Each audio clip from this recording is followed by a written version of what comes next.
Kali ini kita kedatangan tamu yang terhormat di tempat podcast yang baru ini setelah lama kita tidak aktif, yaitu dengan Ibu Lulu Indriani. Nanti memperkenalkan diri Bu Lulu, siapa beliaunya dan siapakah dia. Tapi yang jelas di dunia BPR beliau ini sudah cukup terkenal se-Indonesia Raya. Di samping itu juga aktif di organisasi serta ketua Yapindo. Tentu untuk menjadi pengurus dan Yapindo harus aktif di dunia BPR. Nah, beliaunya ini juga menjadi 3 komisaris di BPR Adi Group yang ada di wilayah Tapal Sudah sana. Selamat sore Bu Lulu. Selamat sore Pak Afandi. Apa kabar Pak? Terima kasih. Kabar baik Ibu. Saya harap Ibu juga kabar baik juga. Amin. Bu, tolong kenalkan diri Bu agar semua insan BPR ini mengenal Ibu lebih jauh nih. Silahkan Bu. Terima kasih Pak Afandi. Assalamualaikum warahmatullahi wabarakatuh. Saya Lulu Indriani, saya asal dari Banyuwangi, lahir dari Banyuwangi, dan asli Osing, Pak. Iya, siap. Saya di sini juga aktivis BPR, pengurus BPR. Saya di BPR sudah 30 tahun, dari karyawan biasa, Pak Afandi, siap. sampai sekarang menduduki sebagai komisaris utama di BPR Adi Group, Jember, Banyuwangi, dan Bondowoso, dan juga salah satu owner. Ya. Jadi perjuangan saya sampai detik ini dari zero to hero, betul-betul dari nol sampai saya sekarang menjadi salah satu owner dan juga komisaris utama di Adi Group. Terima kasih Bu, itulah Ibu Lulu yang begitu semangatnya di dunia BPR dan pengurusan dan Yapindo juga. Bu Lulu, di dunia BPR ini saat ini kan Ibu sebagai komisaris di 3 BPR itu tentu menghadapi berbagai tantangan, terutama setelah COVID ini Bu, dan maraknya dunia digital. Nah, bagaimana pandangan Ibu terkait dengan ini, mensikapi kondisi ini, fenomena seperti ini, dan tantangan dunia digital saat ini Bu? Baik Pak Afandi, kami merasakan ya, sejak adanya COVID kemarin, memang terus terang bisnis di Adi Group ini agak mengalami goncangan juga, gitu. Semua mungkin merasakan ya, seluruh Indonesia. Restrukturisasi juga merasakan, semua pasti. Semuanya merasakan. Nah, disinilah akhirnya kami juga berpikir tidak seperti katak dalam tempurung. Tentunya kita harus mempunyai strategi ATM, amati, tiru, dan modifikasi. Makanya kami berkunjung ke BPR Jombang ini. Terima kasih Bu. Dalam rangka ATM tadi Pak. Iya. Mudah-mudahan gejolak yang kemarin COVID-19 ini kita bisa atasi dengan belajar banyak, sharing knowledge dengan Pak Afandi, sehingga kami berharap kita bisa meniru dan memodifikasi di BPR kami nanti, sehingga kita bisa mengatasi dampak COVID-19 kemarin dan harapannya tetap bertumbuh kembali. Dan kita tidak bisa menghindari lagi era digital ini, Pak. Tidak bisa menghindari kalau kita tidak mau tergilas oleh kekuatan arus digitalisasi. Mau tidak mau, BPR harus mempunyai pandangan yang jauh ke depan bagaimana kita melakukan kolaborasi dengan fintech untuk kita bisa bekerja sama agar kita bisa mengikuti era digital ini, Pak. Sehingga kami pun memutuskan untuk datang ke sini rombongan rame-rame dalam rangka untuk belajar kepada BPR Jombang yang sudah eksis di dunia fintech. Itu Pak. Oke. Bagi BPR Bu yang selama ini sering diskus sama kami, itu kadang ya kayak telur dan ayam gitu, masalah IT-nya, masalah SDM-nya, dan terakhir akhirnya ke modal. Padahal itu sebenarnya bisa dipecahkan satu persatu, nggak satu tiga-tiganya itu simultan gitu. Nah, bagaimana Ibu menyikapi hal tersebut di BPR Adi terutama, sehingga paling tidak membuat pemikiran itu tidak sekompleks itu sebenarnya kok. Ya mungkin SDM-nya yang sambil belajar, terus teknologinya juga sambil disesuaikan dengan itulah. Bagaimana kira-kira seandainya Ibu nanti menerapkan itu? Baik Pak Afandi, memang kalau kita berpikir seolah-olah itu hal yang rumit Pak, nggak jalan-jalan. Jadi makanya kami dari apa yang ada kita punya ini, sumber daya yang ada ini bagaimana kita manfaatkan semaksimal mungkin. SDM yang mungkin sekarang tataran teknologinya masih 60-70%, dengan kita belajar bersama nanti harapannya kan bisa terus berkembang untuk menjadi 100%. Termasuk sarana teknologi kita. Sebetulnya kita udah siapin Pak, kita juga sudah ganti vendor untuk mempersiapkan era digital ini Pak di Adi Group.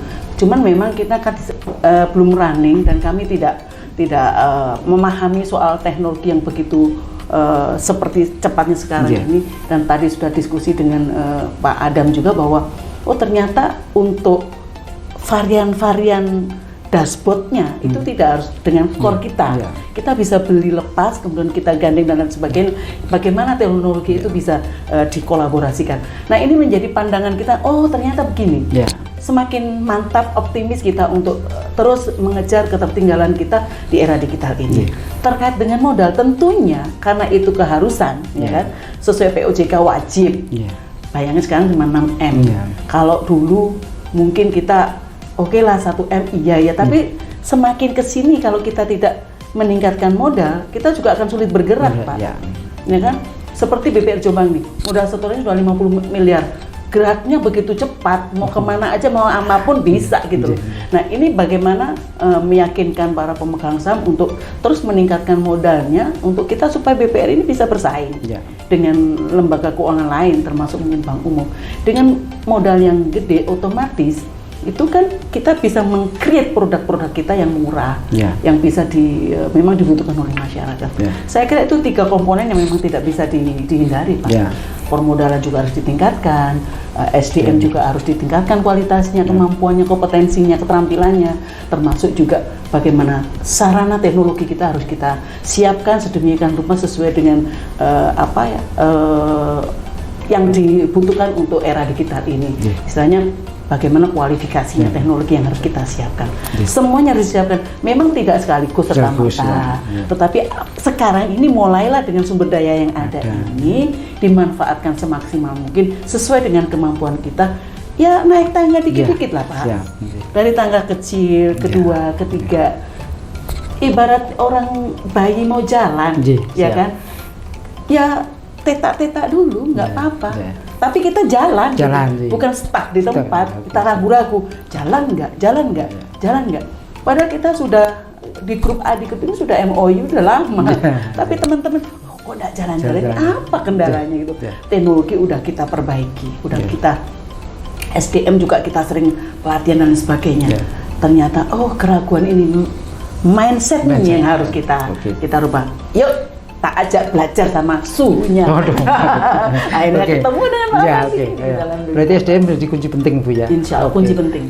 Kunci penting. Ibu juga saat ini menjadi Ketua Yapindo, terutama yang membandingkan bagaimana SDM per-PR di Jatim terutama, juga mindset itu yang harus tertanam dengan baik. Nah, kira-kira rencana ke depan seperti apa Bu dengan perkembangan teknologi Ibu dikaitkan dengan Ibu sebagai Ketua Yapindo. Nah agar begini Bu, agar BPR itu tidak harus merekrut tapi ini bisa dibenahi, toh nanti juga bisa belajar. Di samping itu SDM menurut kami nanti kalau kita sudah bekerja sama dengan vendor yang lain itu juga akan di-grade. Nah ini bagaimana Ibu kira-kira pandangan Ibu?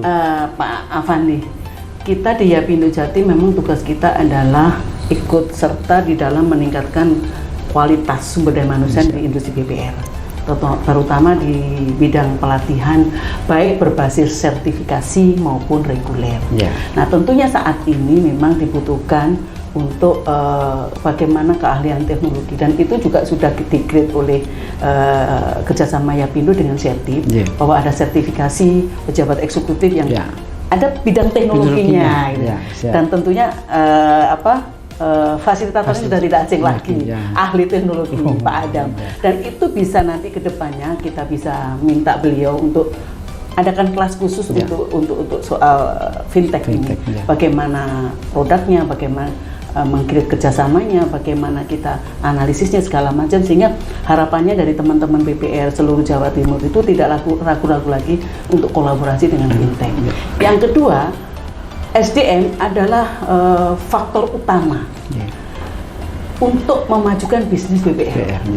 Kalau SDM-nya tidak kompeten, tidak terampil, otomatis akan tertinggal, Pak.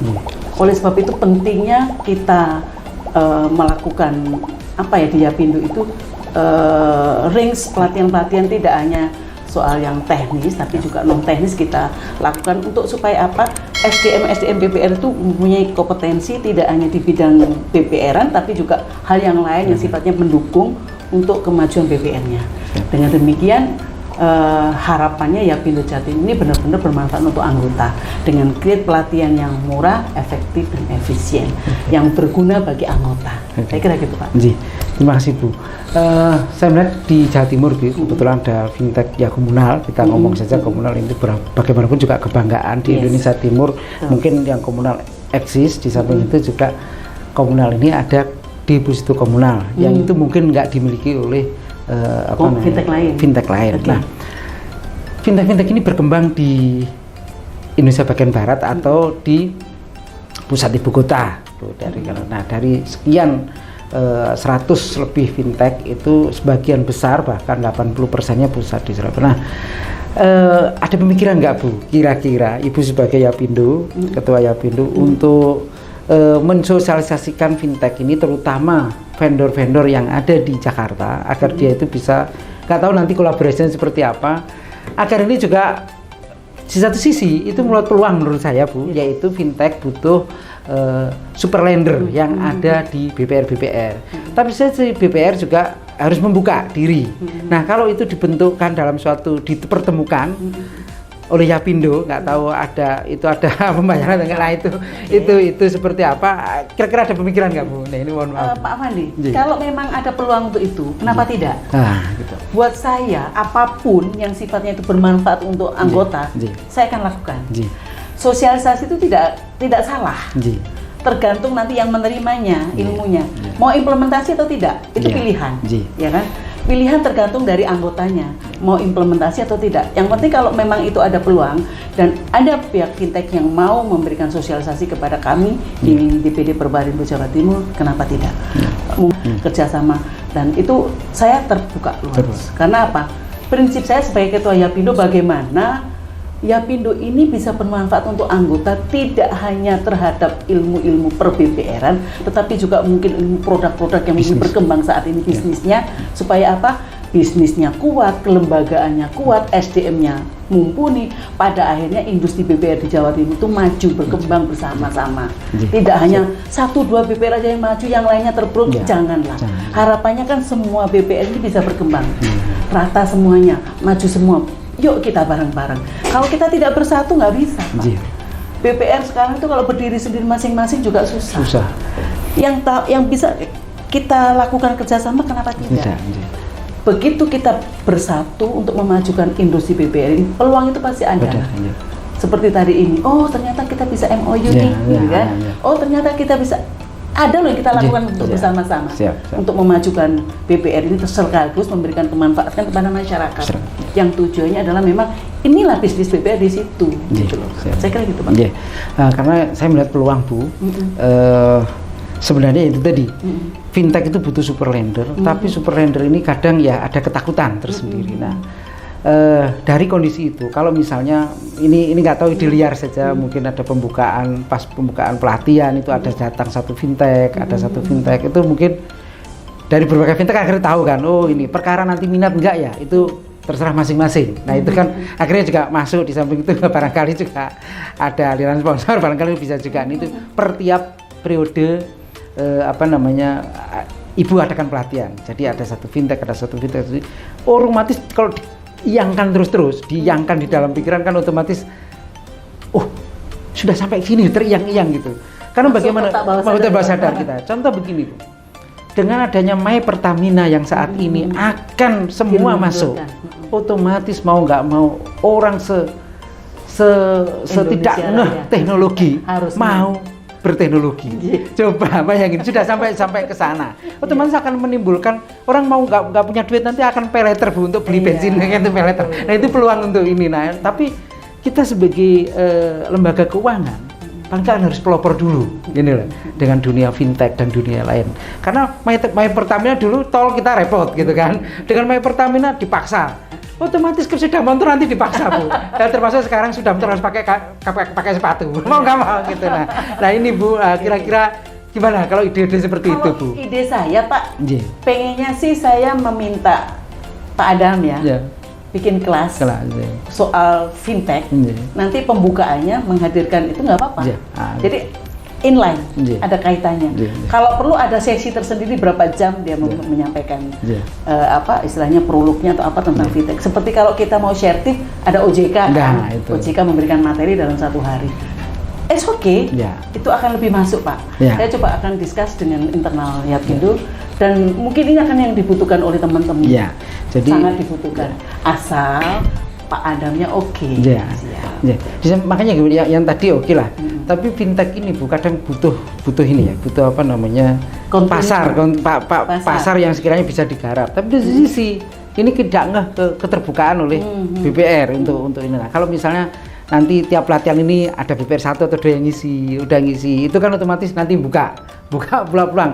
Tiap BPR misalnya ada BPR fintech ini, otomatis nanti pas ada pelatihan ini dia juga memperkenalkan ini loh bisnis kita. Dalam bentuk nanti sponsor juga. Ya, mungkin itu pembicaraan lain Bu, ini pembicaraan lain. Nah, itu kalau sudah itu kan bisa di range tuh. Dari 100 BPR itu bisa gantian gitu. Itu kan otomatis bisa menambah wawasan dan Jati menjadi pelopor lah gitu. Nah ya, Jati menjadi pelopor kan nanti biar ditiru oleh nasional gitu, oleh DPD yang lain akhirnya kan mampu. Nah, itu sudah menjadi barang yang silahnya kok momok yang dihindari, padahal ini peluang bisnis. Nah, yang selanjutnya adalah dari hasil fintech nanti bisa untuk meng-grade IT kita, lah kan gitu Bu. Jadi meng-grade IT kita itu sih ini Bu. Oke, itu barangkali nanti mengidekan Ketua Yapindo. Oke, kita masuk ke yang ringan Bu. Ibu ini kan juga sebagai seorang istri daripada yudikatif. Kesibukannya juga ini BPR iya, Yapindo iya, istri seorang pejabat yudikatif juga berjalan. Nah, bagaimana Bu mengatur waktunya ini Bu? Baik, memang sesuatu yang sulit ya Pak, tapi bukan berarti tidak mungkin. Sepanjang ada komitmen antara saya dengan suami. Istri itu kan kalau di rumah makmum Pak, ya kan? Sehebat apapun kita di luar, di rumah tetap istri makmum. Saya tidak bisa seperti sekarang kalau tidak ada izin dari suami. Komitmen awal itu yang harus kita ini kan antara suami istri. Aku kerja loh, sehingga kalau aku kerja sebagai wanita karir ada yang dikorbankan. Pasti aku tidak bisa 100% bersama kamu, bersama suami. Kalau suami oke dan dia support, kenapa tidak? Sehingga waktu saya kalau dulu Pak, waktu saya jadi direktur itu memang susah saya untuk cuti lama-lama. Jadi kita gantian. Kadang bapak yang pulang, kadang saya itu gantian. Sehingga kalau anak-anak kan ikut saya semua tuh. Jadi nggak pernah ikut bapak karena bapak itu keliling seluruh Indonesia. Susah nanti. Pindah ke sana anak sekolah nanti pindah ke sini. Jadi ikut saya semua. Jadi bapak yang bolak-balik. Nah, setelah saya jadi komisaris saya sudah komitmen untuk mengatur waktu dalam 1 bulan 2 minggu pasti sama bapak. 1 minggu untuk pekerjaan, 1 minggu untuk anak-anak dan cucu. Quality time. Jadi benar-benar saya nggak mau diganggu soal pekerjaan. Jadi untuk anak-anak, untuk suami, untuk cucu itu di rumah Surabaya. Kebetulan anak saya yang 2 orang kan masih belum menikah. Alhamdulillah yang nomor 4 baru aja keterima ASN. Mungkin ikuti jejak Pak ayahnya, calon yudikatif. Tinggal yang 1 terakhir. Jadi ini yang menjadi concern saya. Sehingga sekali lagi kuncinya adalah komunikasi dengan suami. Bagaimana komitmen suami mensupport kita. Tanpa support suami, istri nggak mungkin bisa jadi seperti ini. Kebanyakan yang terjadi, begitu istri karirnya naik, jabatannya naik, penghasilannya lebih tinggi, yang problemnya arogannya muncul itu yang bahaya. Bahayanya akan jadi apa? Suami menjadi down. Nah ini jadi masalah. Nah kalau saya alhamdulillah suami support, saya mempunyai suami yang luar biasa support sama saya. Mungkin nanti melihat terima kasih suami sudah support saya, jadi sudah setiap kali saya discuss, saya tidak, kalau sudah di rumah dengan bapak itu tidak pernah ngomong kerjaan Pak. Bapak nggak pernah ngomong pekerjaan, saya pun tidak ngomong pekerjaan, kecuali dia cerita, saya dengerin. Ya. Kalau saya tidak dimintai pendapat, saya tidak berpendapat. Ya. Saya pun tidak pernah cerita soal pekerjaan, kecuali saya minta pendapat dia. Ya. Ada hal yang urgent, saya tidak bisa ngatasi soal hukum, Ya. saya diskus sama dia, baru kita minta. Sehingga kita betul-betul menjaga di rumah itu, jangan sampai kita berpikir soal pekerjaan. Ya. Kita udah capek. Ini sudah bekerja, Ya. jadi quality time kita benar-benar ada. Alhamdulillah sampai sekarang saya sudah berpuluh-puluh tahun berumah tangga dan ya konflik nggak mungkin nggak ada. Yang namanya rumah tangga itu pasti ada. Yang penting nomor satu adalah komunikasi dan jangan berpikir soal perpisahan. Tetap berpikirnya adalah menuju finishnya. Sehingga pada saat ada konflik, yang harus ada yang mengalah salah satu. Jangan sampai semua jadi api. Kalau semua jadi api, kobong, kebakaran. Saya itu orangnya keras. Bapak juga orangnya keras. Kelihatannya diem ya. Orang kalau melihat Bapak itu casingnya kayak iPhone gitu. Sebetulnya softwarenya apa? Samsung. Jadi antara hardware-nya sama software itu nggak cocok. Jadi kalau orang melihat kalem gitu kan, santun apa, betulnya prinsipnya kuat banget. Tapi saya bersyukur gitu loh. Dia suami yang tegas. Kalau enggak, iya gitu. Jadi kalau A, B, B. Sehingga saya pun harus tahu karakter dia, menghormati dia. Kalau dia lagi marah, saya diam. Begitu sebaliknya. Kalau lagi saya nggak cocok kan saya sekarang mulai belajar. Kalau dulu saya meledak-ledak, Pak. Saya sekarang mulai diam. Dia tahu udah kalau udah saya diam, berarti ada yang nggak cocok. Gitu. Sama-sama diam, akhirnya udah saling minta maaf. Terus biasakan sholat subuh berjamaah, Pak. Kalau ketemu lagi kita selalu sholat berjamaah. Saya sama Bapak itu kalau nggak subuh maghrib itu pasti. Nah, setelah subuh saya biasanya minta maaf, sungkem sama beliau, minta maaf barangkali ada salah atau khilaf yang tidak saya sengaja. Saya belum jadi istri yang sempurna. Itunya sebagai istri itu harus benar-benar calling down. Nggak boleh mentang-mentang bahwa aku punya jabatan tinggi. Ya, itu yang banyak terjadi masalah di situ. Itulah Pak cara saya ngatur waktu. Komunikasi yang paling penting. Ya, jadi karir berhasil di organisasi yang nirlaba juga, yang ini juga sukses memimpin di rumah tangga juga sukses. Nah, itulah ini Bu apa namanya, mungkin menjadi parameter barangkali untuk teman-teman BPR gitu dan lain sebagainya. Bisnisnya juga bisa jalan. Ada ketinggalan Pak. Yang terpenting lagi adalah berdoa terus sama Allah. Itu yang penting. Tidak lepas. Kita usaha terus atau apapun, kalau kita nggak ada izin dari Gusti Allah ya nggak bisa apa-apa. Jadi saya sama Bapak itu selalu mengedepankan itu. Mudah-mudahan selalu dikuatkan iman kita.